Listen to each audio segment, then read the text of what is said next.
my end, there's always room for another.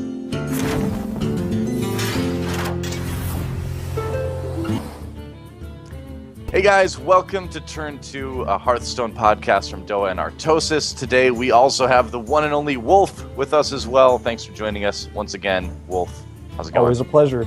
Really happy to be here, and it's been going good. I'm having a lot of fun with Hearthstone as usual. A lot of changes since the last patch, so I'm actually I'm having a little bit of a rough week with Hearthstone actually, but I guess we'll talk about that a bit later. Oh, Just some of the decks I was using aren't working out as much, but I guess we talk about that a bit later. Okay, all right. Well, don't bottle it up too much inside. You got to let that stuff out. I won't. You know? I won't keep it hidden. Okay, that's good. Artosis, how you doing this week, man? Really good. I've been playing a lot of Hearthstone this week, catching up on all my StarCraft and stuff as well. So I'm doing well, but I understand what Wolf is saying here. The metagame is really shifting in Hearthstone right now. People are figuring out way better decks than what existed a week or two ago. Yeah, I'll actually echo both of you guys where I've been having a hard time too, actually, where it's not and it's not so much that I feel like the game is harder. It's just it's changed a lot. The decks people are using are very different, which has made me have to kind of like think creatively and make a lot of new stuff. But that's what I love. Like, I love it when this happens. Frankly, it was getting boring winning constantly with Divine Shield Paladin. So I'm glad things are shifting because there's a lot of new interesting stuff that's popped up since the patch. And that's kind of the great thing about patches too, is that sometimes or oftentimes you see a lot of changes happen that don't even really relate to the patch. It's just that the patch makes people just think differently about the game in general, which just leads new stuff, which is cool. So today, guys, we have a bit of a, well, we wanted to do a show at some point about sort of the basics of like CCGs, because I know we talk about a lot of CCG terminology and stuff like that on the show, and we thought it would be a good idea to kind of discuss some of that, give new players sort of some discussion about what exactly some of this terminology means, like aggro control, card advantage, all that stuff. What is it? And then also at the same time, feel free to ask questions in chat. We'll pay a little bit more attention to chat today and try to address some of those as well. So if there's questions about CCG terminology and stuff like that that you're wondering, feel free to ask as well. And I see the first question right away. What does CCG mean? It means collectible card game. Sometimes you can see TCG for trading card game. Obviously, Hearthstone, you can't trade cards, so we just call it CCG. Maybe ECCG? I don't know. Yeah. Now we're in There was actually cyberspace. there was a word for this. I saw yesterday someone was using on some article about how trading card games are going online. It was a really good term, but I can't think of it. But it wasn't ECCG, but something like that. Makes sense. I mean, I feel like nothing will ever replace like the physical cards, but I kind of feel like it's the same thing with moving like regular books to ebooks. You know, that like a lot of people like ebooks for the convenience and because they can do stuff wherever. I feel like card games are kind of going the same way for convenience sake, but there'll still be plenty of people playing like the physical version of the game. Yeah, the physical card games are nice and all, but nowadays, like everyone eventually will have an iPad. That's just like a reality. Maybe not right now, but the prices are dropping and stuff. And eventually, it's like, well, you want to play cards? Yeah, and you bring your iPad over and you sit them down on the table and you play like that. Well, I mean, I feel like there's something to be said about having a gold card on the computer on like a cloud, where no matter where you log in, you have that and you could show that to somebody.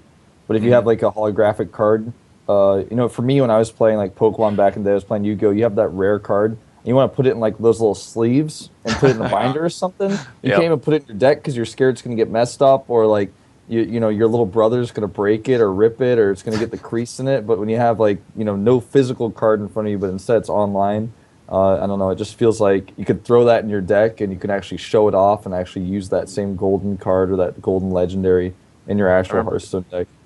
Like we all had those like super rare cards in like Magic the Gathering where you get like the big like hard plastic cover for it, and then you have like a proxy in your deck, so you don't even need to shuffle it and stuff. And it's like, oh, it's this card, and then you swap it in and feel really cool about it. But yeah, I think you're totally right. And I mean, the thing is like taking around an iPad sure beats like 30 pounds of like boxes of cards that you take to a tournament and stuff like that. for trading. Everybody gets out their Yeah. like long card boxes, and it's like, oh, let me see your like green cards. So you hand him like the green box, and he's just like going through it. But at the end of the day, you have a heavy backpack to lug home. Yeah. That is true, and it can get stolen as well, which is really Yes.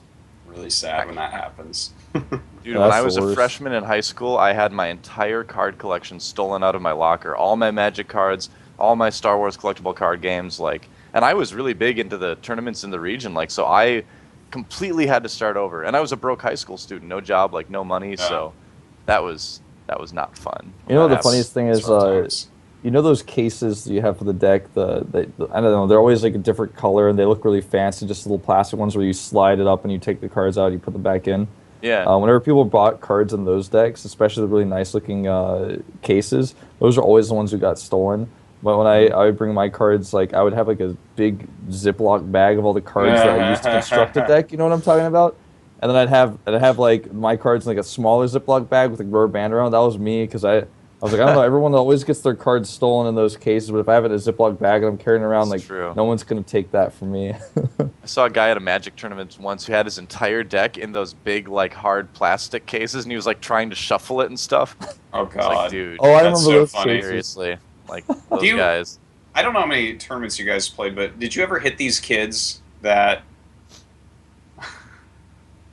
What? Wow, Simon put up a really cool Hearthstone card on the stream. All right.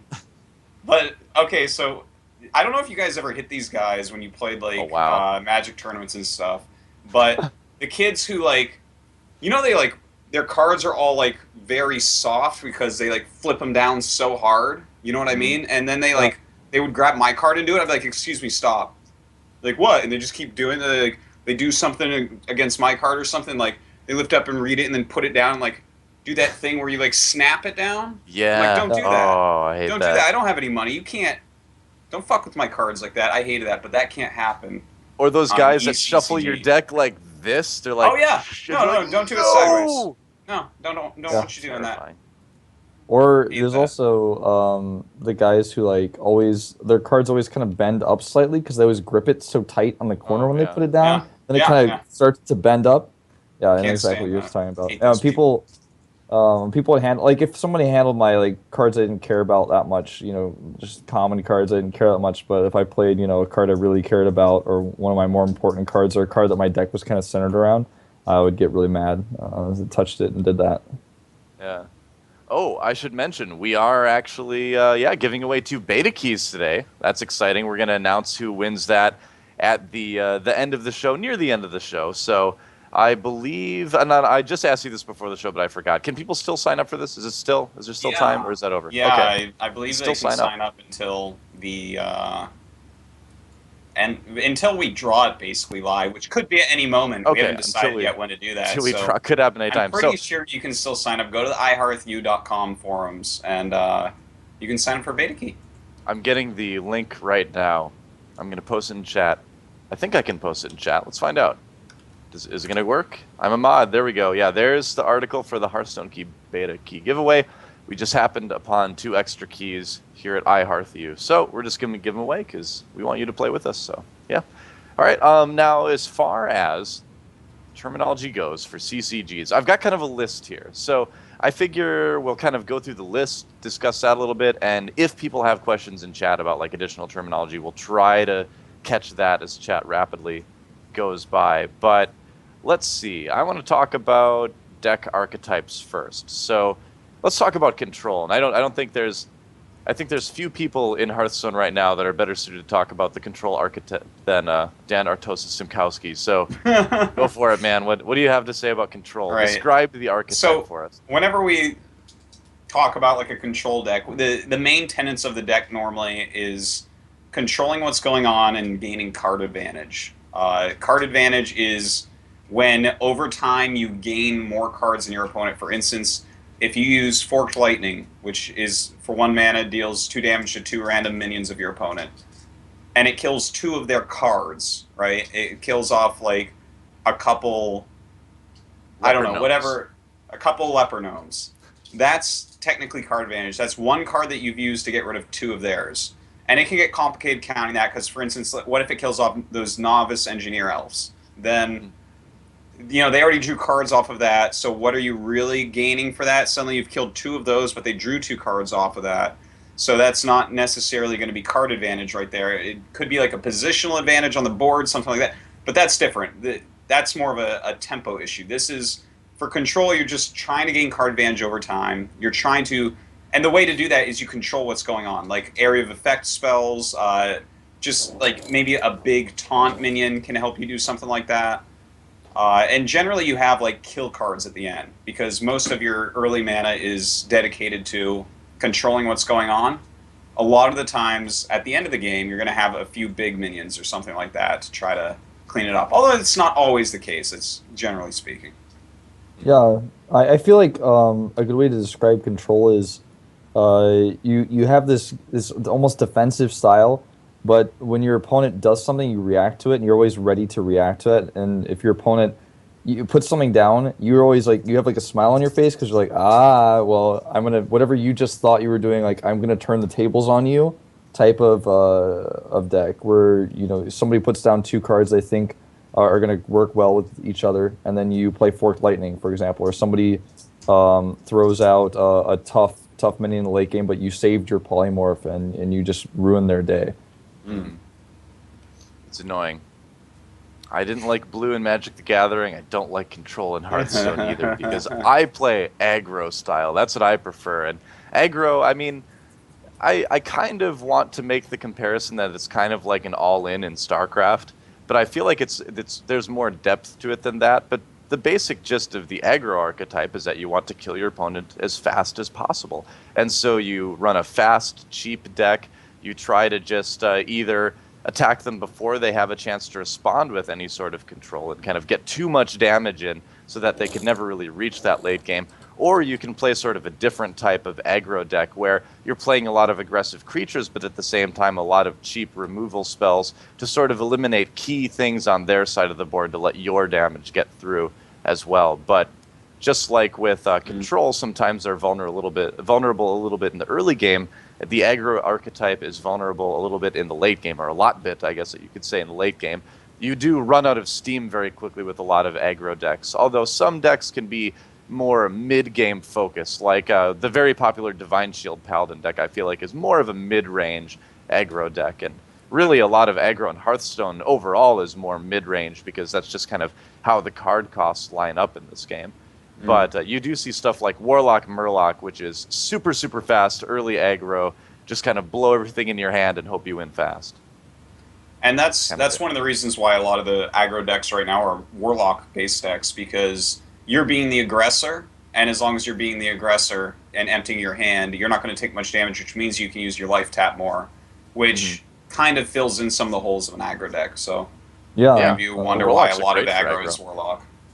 Yeah, exactly. And also, you know, you're always throwing out with some of the Warlock decks, you know, the Murloc ones especially, you throw out every card in your hand. Generally, you're just like putting them all out, and then when you get into the stage where you have 6, 7 mana, and you have an empty hand, then you draw a card, take 2 damage, and then just play that card too, and just instantly keep playing all of your cards a lot of the time.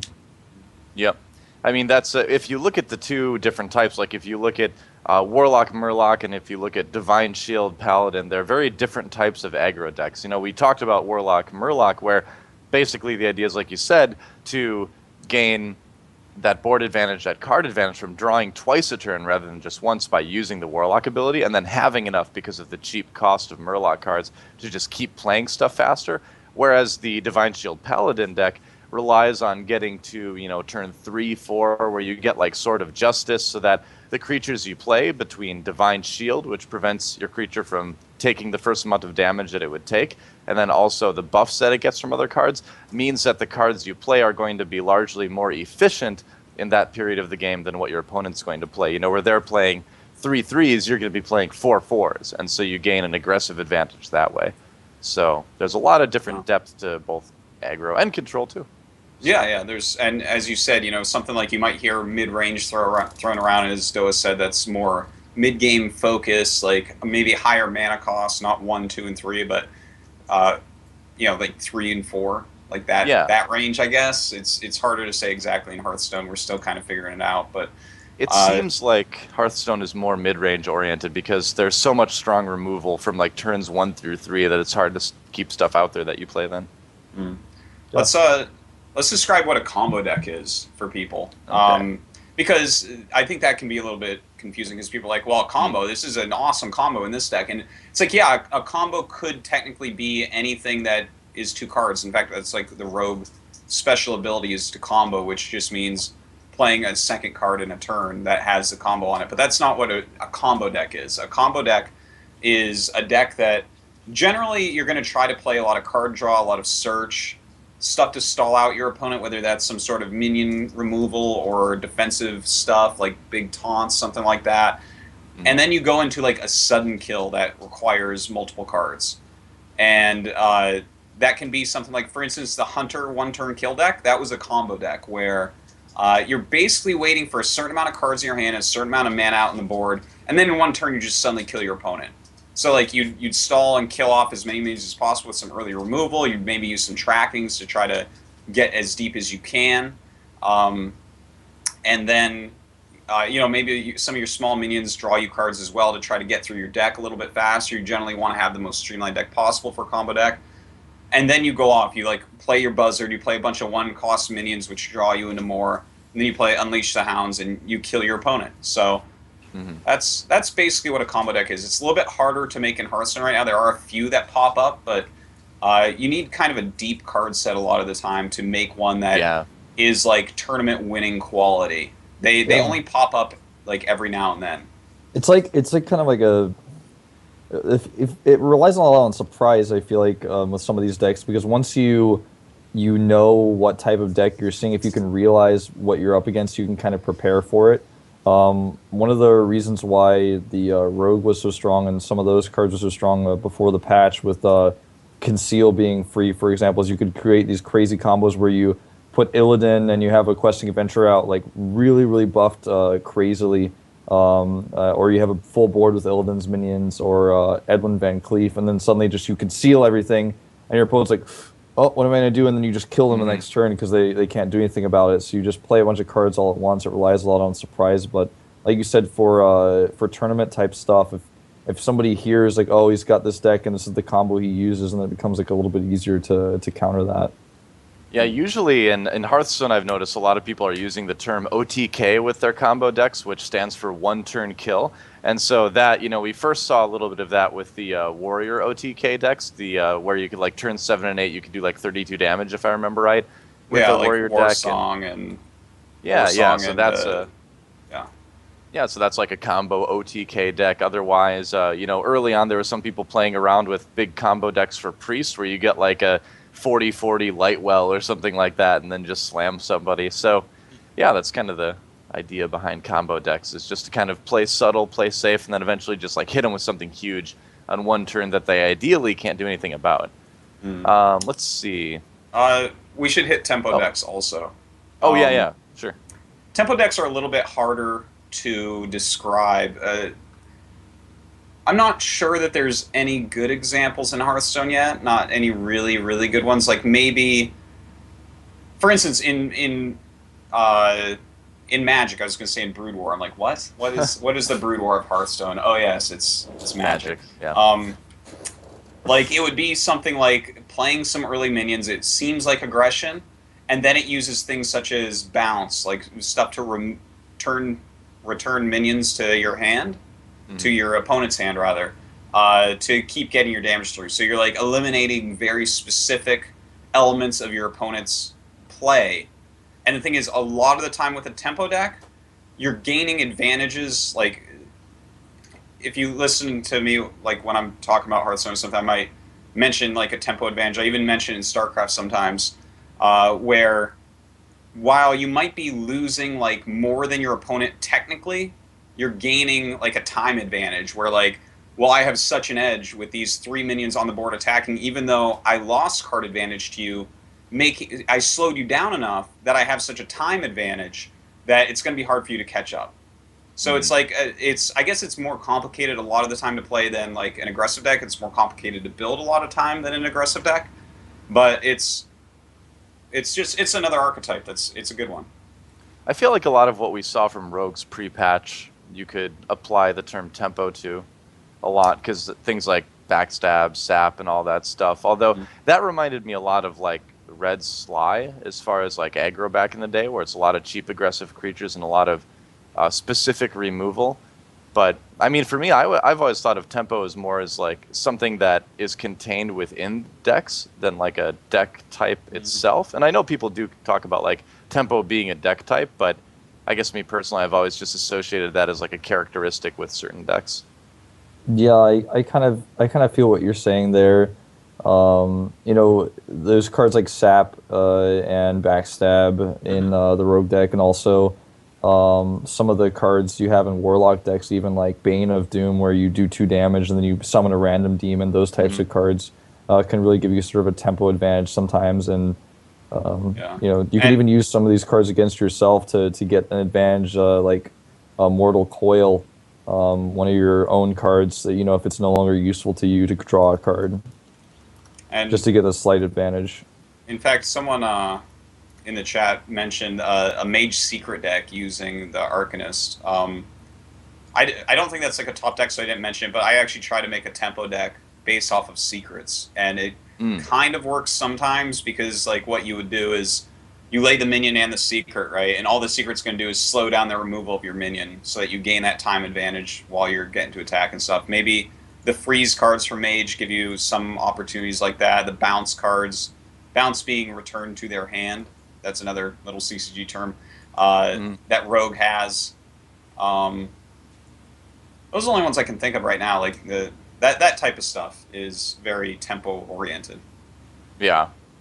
I would say so. The Mage, the Enraged Mage deck I made, I think would probably be qualify under the tempo thing too, because yeah, you're using a lot of that specific removal just so you can get that big hit, you know, 1 or 2 turns. Like once every other turn, you can maybe hit him for like 7 or something like that. So that's generally kind of how it works. Let's see. One thing that I've talked about a lot on the show is tokens, like Shaman token deck, Paladin token deck, all that stuff. Is when you talk about a token in card games in like Magic the Gathering back in the day and all that, you would actually get a card that says play a 1/1 token or something, and so people would use like a coin or something like that, you know, on the board to represent this 1/1 creature or something. And so in Hearthstone, we don't really have those sort of like coins or something to represent it. They actually have, you know, creatures with art and like power and toughness that show up. But I still think of it as those tokens. So when you talk about like Razorfen Hunter, that summons that 1/1 boar, that's still a token in my mind. So when I talk about token decks in Hearthstone, when a lot of people talk about it, they mean decks that rely on those cards that summon those free creatures, basically, with it. Yeah, you know, Silverhand Knight, for example. Exactly. I'm trying to think of other ones right now. Would you consider the Animal Companion a token, actually? The animal that the card summons, yes, I would consider that a token, because it's a creature that is brought forth from another card. Yeah. So that creature isn't a card itself. Yeah. It doesn't have the token mentality, though. That, like, tokens normally are like little pieces of crap. Like they're, you know, they're like the boar from Razorfen Hunter, or they're like the damage golem from Harvest Golem, you know? And I've been trying to, I just randomly I played an arena, I did terribly, I went like 3-3, and I got Leroy Jenkins out of it, and I've been trying to put him in some of my decks, because I feel like I like Leroy Jenkins. I'm actually trying to use him, because he has tokens for your opponent, and I'm trying to make it so like I can use that with my Warlock deck, where I use Mortal Coil or Bane of Doom with the tokens that I get from Leroy Jenkins, so not only do I get those 1/1 whelps out, then I kill one of them and then draw a card, or I kill one, then get a demon, then I also have Leroy Jenkins on the board. I'm trying to figure out how to use his tokens like to my advantage. To your advantage. Well, Leroy Jenkins is actually a great card, because the thing is he's I think of him as kind of like 6 direct damage for 4 mana that I can put on, he's a game ender, man. Creatures and stuff. Yeah, exactly. And like his tokens that he summons for your opponent, the Dragonlink tokens, like Wolf said, you can use Mortal Coil on it for card draw for really cheap, or a lot of times they'll just use the tokens on Leroy because it's 2/1/1s, he has 2 health, So a lot of times you don't even really need to worry about taking any damage from the tokens too, because they'll want to get rid of Leroy Jenkins so badly. So yeah, I love Leroy Jenkins. I think he's a great card. If you have a taunt too, I mean, it's really hard to actually get rid of him. You know, you're hiding behind a Sunwalker or something. Mm-hmm. Yeah, he's pretty awesome. I like Leroy. Yeah, he's a good card. Let's see. Oh, one thing I want to talk about was card efficiency, and this kind of goes sort of when you're looking at cards, like how to tell a good card from a bad card. And there were kind of different ways to do that, and I feel like a lot of my ideas on this come from Magic the Gathering, of course, but there are some like general rules of thumb to follow with that. Like if you're looking at a straight up no ability creature, just mana cost and power and toughness, if the mana cost is equal to or lower than the power and toughness, then it's generally okay. Like 3 for a 3/3 is okay. If it's 3 for a 4/4, then that's really good. That's an efficient creature because you get more power for the mana cost. So if you're going to have something... I think the card for people to really look at to understand this the best would maybe be like the basis. Look at Chillwind Yeti, right? Yeah. It's a 4/5 for 4, absolutely. does nothing. And then if you look the way it goes up and down, like Senjin Shieldmaster, it's a 3/5 taunt, so it loses 1 attack for a taunt ability. And you can look at how everything's scaled like that in the game. Yeah. Generally, you don't see power and toughness with abilities higher than the cost. There's a few exceptions in Hearthstone, like if you look at Iron for Grizzly, it's a 3 for 3/3 and it has taunt. That's a really good card because of that. Yeah, For exactly. value-wise. And a lot of value in the card. Yeah. Yeah, I feel like the Chillwind Yeti is the best way, at least for me, when I'm trying to construct a deck and I'm thinking about my 4-drops, or even if I'm trying to do an arena draft. Whenever I look at 4-drops, what 4-drops I want to put in my deck, I always take the Chillwind Yeti, and then take the card that I'm looking at and thinking about and compare it to the Yeti. Because the Yeti's like the most standard, no effect card, and then I just kind of take, was it Blood Iron Dwarf or whatever his name is, the one that or Dark Iron Dwarf, the one that gives you +2 attack to another minion. I look at him like, well, it's that's 4/4, a very nice card. but it's kind of like 6/4, but it's not exactly that way because you give it to another minion. But you can kind of scale it and think about it that way when you're trying to figure out whether or not it's efficient and how it can really be efficient in your deck. Well, you see, he lost, just like Senjin lost 1 attack to get taunt. This guy lost 1 health to gain a battle cry of +2 attack. And then you look at, like, for instance, Iron for Grizzly, 3/3 taunt for 3. Then you have Shattered Sun Cleric, which is a 3/3 battle cry with a +1/+1 for 3. So it's, I don't know, you can kind of just see the way that these cards are made, and you have to decide, like, what do you care about in your deck, I guess. I'm not... Yeah. Yeah, how many taunts do you have? Do you have... a lot of minions you can buff, what sort of things, like, I mean, the Sun Cleric is going to be good in a lot of different types of decks because 1/1 is always, something that can actually save you because it basically the Sun Cleric kind of levels up a minion, levels up its efficiency by 1/1. So you get suddenly, if you buffed another Sun Cleric, just to take an example, then you have suddenly a 4/4 for 3. So. And I mean, this topic is something that applies a lot more to Arena than it does to Constructed, too, for the most part. Oh, we just lost Artosis. Oh, well, we'll get him back eventually. Oh, you're back. Okay. Because, like, in Arena, you're looking a lot more at individual card efficiency, whereas in Constructed, you can have a pretty inefficient card, but it may have some ability that makes it extremely useful in Constructed decks. So that's also something to consider, too, is that when you're looking at overall card efficiency, sometimes it's okay to have those inefficient cards in a deck because they might have some sort of synergy with something else that makes them, worthwhile, worth that extra cost, I guess you could say. Yeah. And, efficiency also,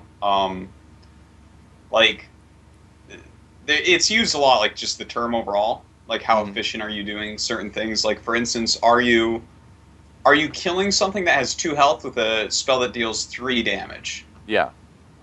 Which that could be inefficient. That doesn't mean it's wrong by any means, because you have to take so much into consideration. But if you have 2 spells that are basically the same in your hand, and one does 2 and one does 3, you obviously, I mean, anyone can figure that out. But that's like a form of efficiency that actually does come up quite often in a card game, where you're just trying to be efficient.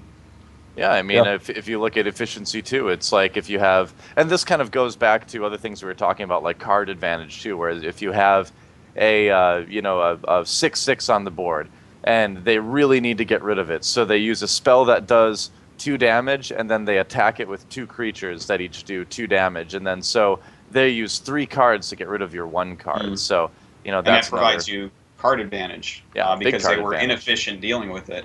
Another thing is like mana efficiency, where like for instance, let's say it's turn 5, you have 5 mana on the board, and you have a 2 casting cost spell, a 3 casting cost spell, and a 4 casting cost spell. Well, yeah, you can play like your Chillwind Yeti, and maybe the board calls for that, but at the same time, you may want to play your 3 casting cost and your 2 casting costs, because that's going to open you up with 6 mana next turn to possibly play like your Chillwind Yeti for 4 and your hero ability, or see what you draw. It's just. Of course, a lot of these decisions go back, but I guess we're just describing terminology, so it's okay. Yeah. And I want to open it up to chat, too, where, this is your chance, chat, to, ask us questions about, card terminology that maybe we've talked about and you don't understand. So definitely ask that in chat, and we'll answer those as well. I think we have some other questions as well from people. Yeah, we got some questions from Twitter and Reddit, it looks like. Yeah, let's see. Okay, here's one that I got on Twitter. Let's see. Does the inherent randomness from #GSL, does the inherent randomness of a card game make it harder for great players to emerge and constantly win? And that's a question that people have been debating and asking for, basically over 20 years now with Magic the Gathering and other stuff as well. And I think you can say from looking at tournament results throughout time that even though randomness is always going to be a factor in CCGs, the same players seem to always kind of ride to the top. So in a CCG, generally, and I feel this is going to be true in Hearthstone as well, the better players will overcome the randomness in the CCG. Yeah, I actually agree 100%. I guess I'll go first. But there's a certain amount of randomness in your deck that you can control. And if your deck is based off of randomness, then you'll find that it's hard for you to consistently be good. But the level of randomness, especially in Hearthstone, is so low that yes, like maybe arcane missiles do kill your minion early on, and that's unfortunate for you, but you can never really base a deck around randomness and have success. And there are like small chancy things, but like you said, consistently over time, the same players are going to win more best of threes when they didn't get that weird unlucky situation that happened, or the Sylvanas Windrunner didn't take the right minion when it died, things like that. There's always going to be that chance, but I like that there is that chance. When you kill a Sylvanas Windrunner, you have to accept that it might actually take your good minion. And so how do you respond to that? Do you take a chance? Do you take a risk? And I really like that the game does have some randomness to that, because it's not randomness so much that it takes away from the game, but it's randomness that adds to the game and makes you have to think really hard about the decisions that you make. Yeah, any professional will minimize randomness as much as they possibly can, and you can. Oh, absolutely. There's like a certain way that you can build decks that minimizes randomness, like keeping your mana curve low, having as many like cantrips. A cantrip, by the way, another term, something that as you play it draws you a card, like that elf novice engineer, but yeah, over time, like people will grind out through. The better players will generally grind out through, and it's important that it has some randomness. In fact, all really good games have some element of randomness, because if there wasn't, the best player would always win, which we don't really want all that much. Like, it's good to have people that are always being on top. That's like the amount of randomness you want. But like, for instance, if anyone used to watch Quake, like I'd look at a Quake tournament, I'm like, okay, these 3 players are the ones that can win. These are the 3 players that are going to be right below them, and these are the 4 that are at that bottom of the tournament. And it would just be every time, because it was so damn skill based that you would basically always have the same 3 people winning everything. So, and that it's not quite as fun to watch in that regard. Whereas here you get more comebacks, you get more awesome plays. You're like, holy crap, I never thought he'd come back from that. But yeah. And it can be frustrating as well, obviously, when you're playing someone top decks against you and you've been killing all game, they get the 1 card in their deck to beat you or something. yeah, that randomness sucks, but over time it'll be dealt with by I mean, top end players. you've always, Right. like you said, you minimize your randomness. And today I was playing a game in Constructed where I had a mage I was up against. He had a 4/4, he had Ogre Magi and a secret. And based on the fact that I'd seen his secret earlier, I kind of narrowed it down to it's probably a or not a mirror entity, the one where I summon a card and then he gets a copy of it. So I summoned a Molten Giant because I was damaged, and the mirror entity came up. I had a Sylvanas on the board, so you could do to minimize randomness is you know, okay, you could take a look at what the secret is, probably based on what you've already done. And then I play the Molten Giant. He gets a copy of it. So initially he's very happy about this. But then I could take my Sylvanas and then kill his 4/4 and then use the Molten Giant. And then I could take control of the Molten Giant. For him, he's like, this is unlucky. How was I supposed to know that he was going to play this? And then he would also then take control of it. And then he had the secret for so long. There's always these little random things that happen in the game, but you can actually take it based on what you figured out, and you could take a chance and take a risk, and then try to turn plays around for yourself. Had he been a different secret, obviously, then that wouldn't have worked out for me that way. But there's all sorts of cards that can really turn a game around for you if you take the right risks in the right way. And risks are part of every game. They're part of StarCraft. They're part of even first-person shooters. So, I mean, it's not to say that randomness really negatively impacts the game. You need like a balanced amount of randomness, just enough to make it interesting, but not enough to destroy the game, right? So let's see. Okay, here's one. A lot of people are actually asking about mana curve as well. Like, oh yeah, go for it. I see a ton of questions about mana curve and like what is mana curve exactly? I guess we didn't explain it, or we did, but did it poorly. Your mana curve is like the casting cost of your spells. Like the game helps you as you're constructing decks. It shows you the amounts in each spell. And we don't actually, I don't think we have the actual analysis yet in Hearthstone. I remember in Magic, people basically did it out completely and figured out like mana curve was basically solved.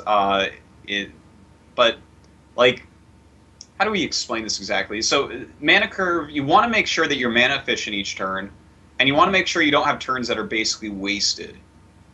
And it's going to be a little bit difficult to figure this out in Hearthstone, I guess, because of hero powers and the way hero powers function for different races. Like, Priest early on. Mana curve. Yeah, but for instance, Priest early on, not really. It's not really one that you need early on. It's not used very much early on. It's not very powerful early on. You kind of want spells early on for that. But, like, for instance, what we see here on the screen, that's probably... Well, that's not a bad mana curve, it doesn't seem. Like, you want less and less of... You don't want too many 0 casting costs, unless I guess you're rogue. And you don't want, like, too many 7+ casting costs. It's kind of like a bell curve in certain ways, where... You like once you start hitting 6 and stuff, you definitely want to see a pretty sharp decline. But again, it matters on deck, it matters on hero, it matters on what playstyle you want to play. It matters a lot, For example, if you're a warlock, then you're using your hero power. I feel like the hero power for warlock is the one that you can like always consistently use no matter what, and get something out of it. Best one. And, it's definitely one you can work in your mana curve really, really well. Like the other ones are a little bit more situational, I would say. Whereas the Warlock one is so powerful, especially in the early game, it can be like counted towards the mana curve, I would say, personally. Yeah, basically. I mean, because as a Warlock, you can have a little bit more late game oriented cards because you're just kind of drawing them as you go. So it's a little bit different for the other classes, especially Priest, like you said, you can't get much of anything out of that early hero power. And your mana curve, has to fit your deck too. I mean, it's you can have a lot of different looks to your mana curve depending on what deck you're playing, but generally it needs to fit your theme. Like if you say, "Oh, I want to make a deck that's very aggressive early on with little creatures for Paladin," you don't go putting like half your deck is cost 5 or 6 or higher, because then that mana curve is way off for that deck. Whereas if you're talking about like maybe Druid Control or something like that, where you're going to have a lot more expensive cards in that deck, but you're going to have a little bit more efficient control early on, well, then your mana curve can look really high on that side of things too. So it almost seems like that's one thing with just deck design, is you need to make sure your mana curve fits your plan for your deck. Yeah, I feel like mana curve for constructed is almost just like a picture of where someone's cards are. There's no best mana curve almost ever in a deck. It just gives you a good idea of how your deck can flow during certain parts of the game. When you look at Arena, on the other hand, when you're building a deck and you don't know what cards you're making in your deck, it's totally random what you're going to have. Then you really have to think about what your mana curve is exactly as you build the deck.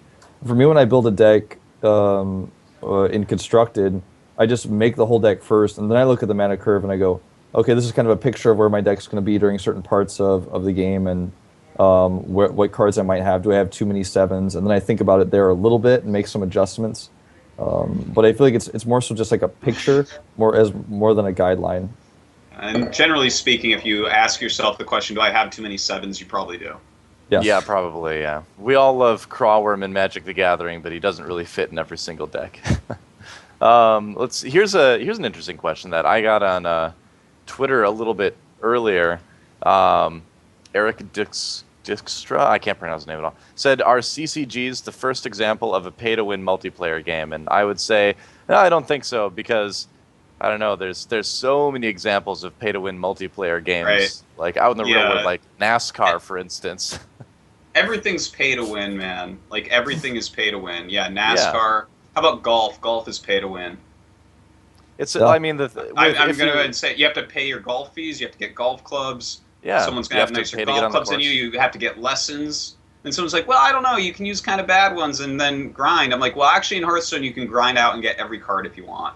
All right, LS is basically doing that. Trump and Crypt do that a lot. Like, they are not spending very much. Everything is pay to win. In fact, like, you can spend $1,000 on Hearthstone right now, guy in the chat, whoever you are. I'm not even looking at the chat right now, but I know someone's like, you pay to win. But you could spend $1,000. That doesn't mean you're going to come in and win. In fact, it's going to take you a long time to learn.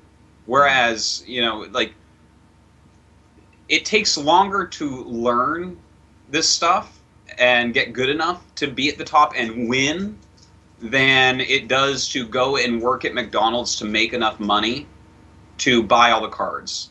Just throwing that out there. Like, you can, the lowest paying job in America, you can make enough money and buy all the cards in like 2 weeks. And, or I don't know actually exactly how much it costs to buy all the cards, but you can get enough easily. And to start from scratch and learn the whole game will take you so much more time than that. Like, to get top level in knowledge and skill. Mm-hmm. I always love to use the NASCAR example for pay to win, because like I had a 1986 Dodge Aries K when I was in high school, and I'd love to like take that thing racing, but no matter how good I was at driving that car, I am never gonna win a NASCAR race. Yeah. But now if I hire a team and I buy like a really expensive engine and probably a whole different car and do all that, you know, get all the equipment, then I've got a chance. But yeah, so I mean, the pay-to-win argument isn't that great, and I will say that. Well, but it is Blizzard's pay-to-win at the same time in a certain regard, in a certain like. Yeah, so my point is that it is pay-to-win. All games kind of are. Most games, I would say, stuff like basketball, I would say is much less it's like pay-to-win. You need to buy the basketball, right? But I mean, it's largely based on your skill, right? Obviously, but mean, so more or less than others, but. I mean, do you grind it out or do you buy it? I mean, you can get it both ways. It's almost like that's what's good about Hearthstone. Yeah, exactly. If you want to get some new running shoes so that you can, you think you're going to do better at the track meet, did your mom buy them for you, or did you like work at McDonald's or whatever to earn them? I mean, if you have money and you want to spend it on the cards, you can do that, or you can work them off. You have a choice. So if you don't have the money, you can't afford it right now, or you just don't want to spend money, because some people out there for some reason don't ever want to put money into games that are free to play. They just want to earn everything, fine. which is you fine. Can actually, we just had an article on iEarthU.com where someone spent $40 total, which is like what you would spend on a video game nowadays, and is like 3-star master with a good deck. And it's like, well, you can go that route, or you could actually just try to grind it out, because you do gain gold quicker and quicker nowadays, and start opening some packs that way. And I mean, it's going to take longer, but at least you're going to learn a lot of the lower level card interactions and stuff. Well, in Hearthstone, there are absolutely free decks you can make that can get you to Masters. Like, I mean, I've been doing an article series on iHeartU over time that has decks using only the basic free cards. You don't have to spend a single penny to get these cards. And I guarantee you that at least the Hunter one you could probably get to Masters with. Yeah, so it's I feel like out of all the CCGs that I'm aware of, Hearthstone is the least pay to win of any of them. It's still pay to win, but it's the least pay to win of any of them. It is absolutely, I would agree with that. Like, you don't have to spend nearly as much money so far in Hearthstone. Someone in there said Brood War wasn't pay to win. I got to tell you, it was the most pay to win, man. The amount of, like, playing that game for 10 years straight, guess how much money I didn't make doing that? Jesus Christ. Anyways, let's continue. Yeah. All right, moving on.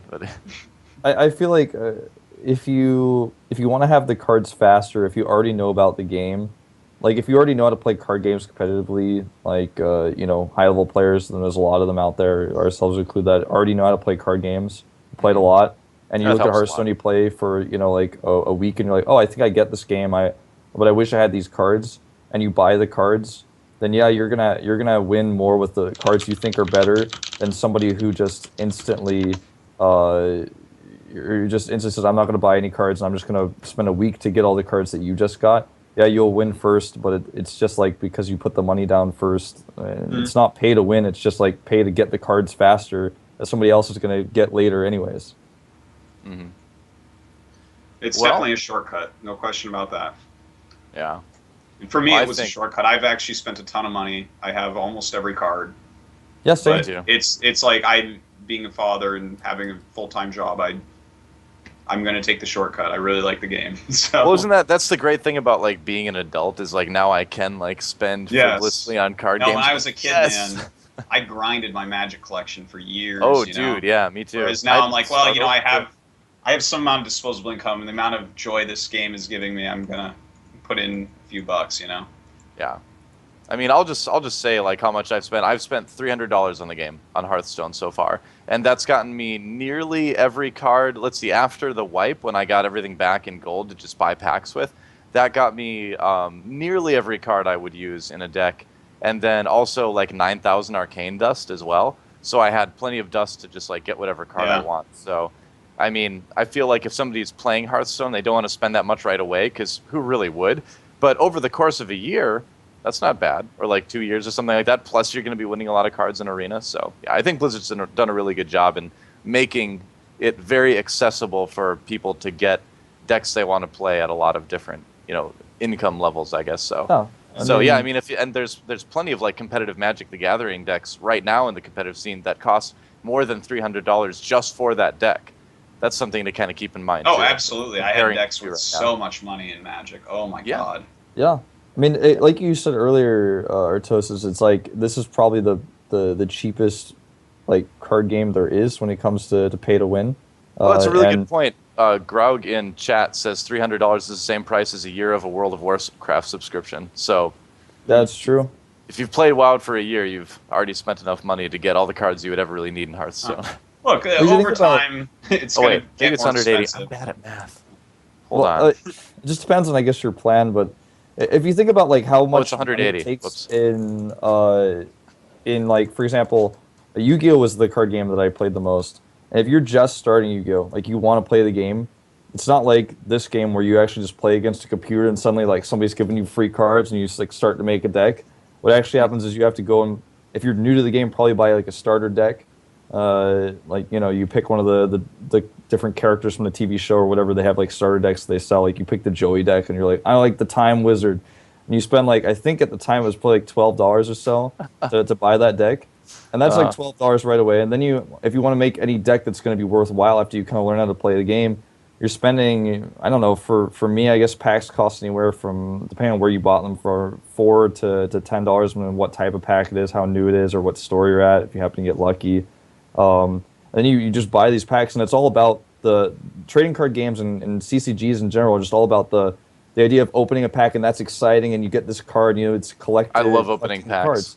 And that's what this is all about. That's why, you know, when I opened my new packs that I got the second time after the wipe, I actually got so much luckier than I did when I opened them the first time, and there's like a certain element of luck, but that's what this is all about, is that exciting feeling when you open the pack. We're talking about like competitive deck building, and we're talking about like pay to win, but obviously with this type of game, part of the joy of it is getting that golden legendary and be like, yes, you know, I have golden legendary. So it's just, I mean, when you think about like how much money it would cost to do that in a regular card game, and then build decks and how many cards you get and all the cards that Blizzard already provides for you and that you can just earn by playing the game, compared to like every other CCG, this is like probably the cheapest one. Yeah, totally. Well, I think the chat has been patient enough. It is time to do the giveaway. Are you ready, Simon? We have to ask Simpatico if he's ready to do the drawing. He's good to go. All right, so I say go for it. So yeah, let's find out. 2 people are about to get Hearthstone keys. That's right. Oh, we're gonna. All right, I'm gonna watch it on stream. It's gonna be delayed, I guess. But basically, what we're gonna do is take everybody that signed up in the thread, just like the rules said for the giveaway, and randomly find out 2 people from that, and then those people. And you'll get PM'd. Yeah, you'll get a PM on your iHeartU account with the key. We're not going to show it on stream or anything. Yeah. All right, so we'll see who it is. I have to like maximize the stream window on the other one. Yeah, oh, but I've got it on medium quality, so I actually can't read who it is. So I guess we're taking everyone that made a comment or something? Yes. Everyone that posted. If you post multiple times, you only get 1 entry. Sorry. Ah, random.org. Look at that. Random.org. So it's not truly random. It's not truly random. We didn't develop our own software to do this. It's not fair. Okay. Okay. Number 1 and number 2, when we push this button, are going to get the keys. Let's find out. This is a fun way to do it. Totally legit. RNG decides it just like in Hearthstone the game. Oh, yeah. I can't Simon read is it. Ragnaros right now. Randomized. LOL Patrol, and Spilda? Spida? Spida. LOL Patrol and Spida. Spida. It's got to be Spida, man. Wet Fartosis with a close one, though. Yeah, that's true. Wet Fartosis was really close. He was up there. Yeah, yeah. Well. Imagine you're 3rd place. You're like, no! Sorry, Zajabiste. Yeah. Sorry, Simpatico, number 6. Simpatico, you don't get one either, yeah. That's what you get for posting the thread. Oh, right. Milk My Dragon was close. Made top 10. I'm so sorry, man. Oh, wow, he's there in the chat. Oh, my God. Oh, dude. So rough. I'm sorry. Well, hopefully it'll be in open beta, too. Like, I don't know. Who knows? All right, well, there it goes. You guys are going to get PM'd some beta keys, so definitely check your PMs. And everyone, make sure you check out iHearthU.com. There's a lot of great articles on there. We have a lot of lively discussion in the forums, back and forth. Oh, yeah, the forums are great, actually, right now. People are having really good conversation. Yeah, people are... It's becoming a really nice site, so check that out, guys. I like it quite a bit. Let's see. Well, we're actually at about our hour thing. What do you guys think? Okay, well, I guess that's we try to keep these to about an hour now. We're probably going to go longer once the game actually comes out. But for now, I think the game will pick up probably when it gets released. There's going to be like a lot more tournaments, a lot more people playing, and a lot more to talk about. So, don't want to use up all the content. Exactly. All right. Well, in that case, I think it's shout-outs time. So, Wolf, thanks for coming on the... Wait. There's a guy in the chat asking about how to submit content. We actually have a button for that now. Or you can message us in forums, whatever. There's a button for that. Yeah, go ahead. Right at the top of the page. All right. So, Wolf, thanks for coming on the show again. Awesome as always. What shout-outs do you have? I guess I got about 3. You guys can follow me on Twitter at ProxyWolf. Tweet about all sorts of things in Korea, gaming related to my TV show at Gom TV. And speaking of Gom TV, if you if you haven't checked out any of the StarCraft stuff that we have there, go to gomtv.net, check out some of the VODs, make an account. If you end up liking it, make a subscription. Got 2 tournament casts today, one at 1 p.m. Korean Standard Time, which is 2 hours from now. It's going to be Code A. And then at 6 p.m. we have GSTL. So watch those and check those out. So 2 shows today. And last but not least, I guess you can go to twitch.tv/wolf_Schroeder and follow my Twitch stream there if you want to see more streaming content from me. And that's all I got. Cool, and thanks for having me on the show. Of course, shout outs to you guys and iHeartU.com. Thanks, man. Artosis? All right, for me, thanks everyone for watching. Hope that you are enjoying. I'm sorry I haven't been streaming much lately. That is going to change very shortly. I kind of took a few days off. I had a lot of work last week, and then was kind of being lazy this week. But I'm going to be streaming a lot of StarCraft. Not today. I'm super busy today and Friday, and then Saturday is the finals. But after that, I'm going to be streaming a lot of StarCraft. I'm not streaming very much Hearthstone right now. I'm in that BlizzCon tournament, so I'm kind of hiding a little bit. I'll stream some, though. I have meta tonight. It's going to be with sort of show and baby night. Going to be a lot of fun, and that's exactly 11 hours from now, so make sure you check that out. And big cheers to my sponsors, TT Esports and iBuyPower, and of course Simpatico, the guy who does all the production. He's great. And check out iHearthU.com. I think it's really coming into its own as a Hearthstone website. And that's pretty awesome. All right. Well, shout out again to Simpatico for putting everything together. He's the guy behind the scenes, putting up all the great cards of Artosis with the mustache, which is pretty awesome to see. And does a lot of other great work as well, so thanks to him. Definitely check out iHearthU.com. You know, like Artosis said, the site's really starting to pick up now, and the forums especially are really a great place to go for some good high-level Hearthstone conversation. I guess for me, follow me on Twitter, GGDoa. Follow my Twitch stream at GGDoa as well. I haven't been streaming as much this week. Again, I've been kind of like busy, so that's my like lame excuse. But I will be streaming more probably starting next week again as well.